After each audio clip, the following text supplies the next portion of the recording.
इधर Sindhi academy YouTube channel ते तव्हांखे वेलकम चऊं था। Junior science teacher preparation according to syllabus pedagogy lecture number 2 सवाल number 21। What is feedback? Feedback word जी मीनिंग छा आहे इन पेडागॉजी? फीडबैक जो मतलब है information given to students about their performance. Students के पंहिंजी परफॉर्मेंस के बारे में इंफॉर्मेशन ॾियणु इज़ कॉल्ड फीडबैक। सवाल number 22। What is learning objective?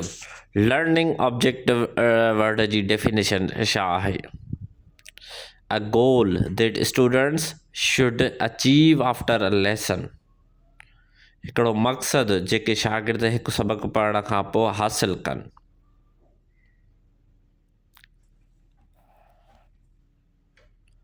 What is rote learning? Rote learning छा आहे?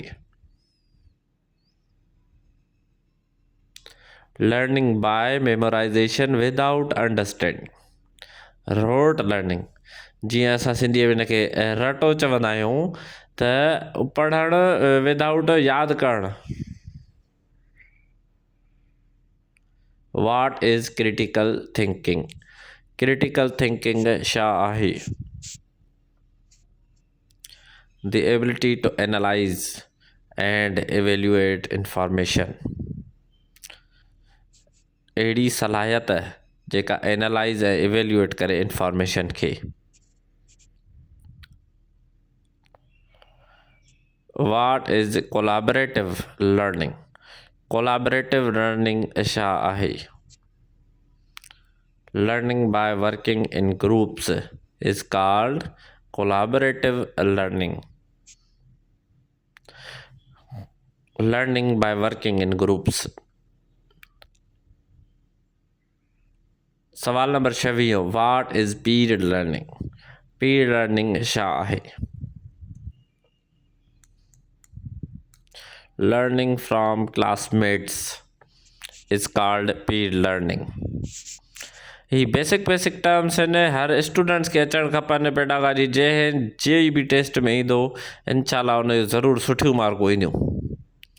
What is demonstration method? Demonstration method छा खे चइबो आहे? ये मेथड्स आहिनि सभु टीचिंग जा। Teaching by showing how something works is called demonstration method.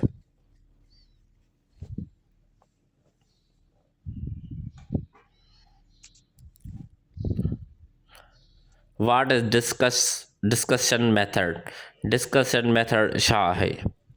कोशिशि कयो सभु स्टूडेंट्स फेयर कापी ज़रूरु ठाहियो।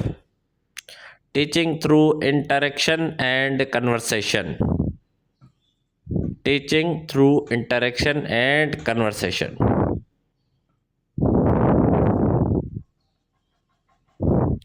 What is lecture method? Lecture method छा आहे? What is lecture method?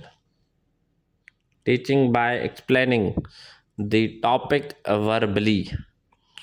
What is lecture method? Teaching by explaining the topic verbally.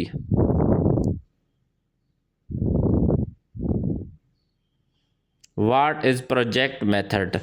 Project method छा आहे? Learning through practical activities or projects. का शइ learn करणु practical activities.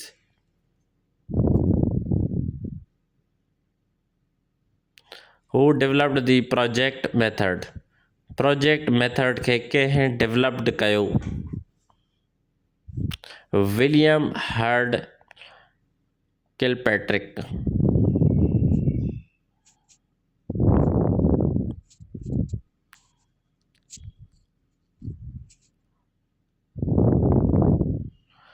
सवाल number 32। What is child centred education? Child centred education छा आहे? Education that focuses on the needs of the child.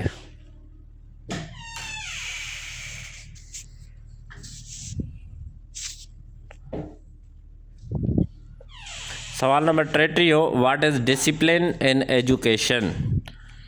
Discipline in education जी definition छा आहे? training students to follow rules and behave properly. Follow rules and behave properly.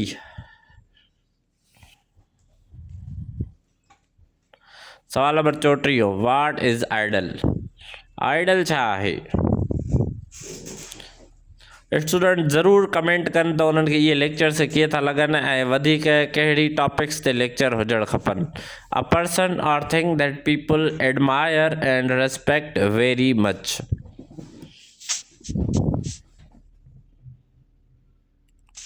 What is rival. Rival छा आहे। A person or group who competes with you or tries to be better than you is called a rival. हिकिड़ो अहिड़ो माण्हू जेको तव्हां सां compete करे पढ़ाईअ में या तव्हां खां अॻिते थियणु चाहे। What is education psychology? Education psychology छा खे चइबो आहे। सवाल नंबर 36 कंप्लीट थियो। हाणे आहे सवाल नंबर 37। हिन वीडियो लेक्चर में पेडागॉजी जा असांजा 40 सवाल कंप्लीट थी वेंदा। What is intelligence. इंटेलिजेंस छा आहे। इंटेलिजेंस जी डेफिनेशन छा आहे। पेडागॉजी में तक़रीबन डेफिनेशन्स ऐं थ्योरीज़ आहिनि। The ability to learn think and solve problems. हिकु सलाहियत पढ़ण जी सोचण जी ऐं मसइला हल करण जी, इनखे चइबो आहे इंटेलिजेंस। सवाल number 38 what is creativity. Creativity छा आहे। क्रिएटिविटी वर्ड जी माना आहे the ability to produce new and original ideas. नवां ऐं ओरिजिनल आइडियाज़ प्रोड्यूस करण खे इंटेलिजेंस चइबो आहे। सवाल number 39 what is teaching strategy. Teaching strategy छा आहे। वीडियो खे ज़रूर लाइक करे छॾिजो ऐं ॾिसंदासीं केतिरा स्टूडेंट इंटरेस्टेड आहिनि पेडागॉजीअ में, त उन हिसाब सां असां लेक्चर हलाईंदासीं। A plan used by teachers to deliver lessons is called teaching strategy. The last question of our this lecture what is syllabus. तव्हां हिन पोएं लेक्चर में 1 में करिकुलम पढ़ियो हुयो। करिकुलम जी डेफिनेशन मूंखे कमेंट में ॿुधायो। हाणे असां पढ़ंदा syllabus. The list of topics to be taught in a subject.